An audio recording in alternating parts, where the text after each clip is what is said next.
ఏడు రంగుల వాన రెండు కళ్ళల్లోన, కారణం ఎవరంటే అక్షరాల నువ్వే. ఇన్ని నాళ్ళుగా ఉన్నా, ఇప్పుడే పుడుతున్నా, కారణం ఎవరంటే ఖచ్చితంగా నువ్వే. మబ్బుని మెరుపుని కలిపిన వానల్లే, పెదవికి నవ్వుకి పరిచయం నీ వల్లే.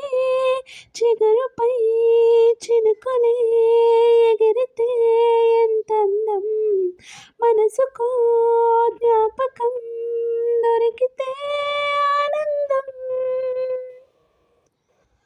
ఏడు రంగుల వాన రెండు కళ్ళల్లో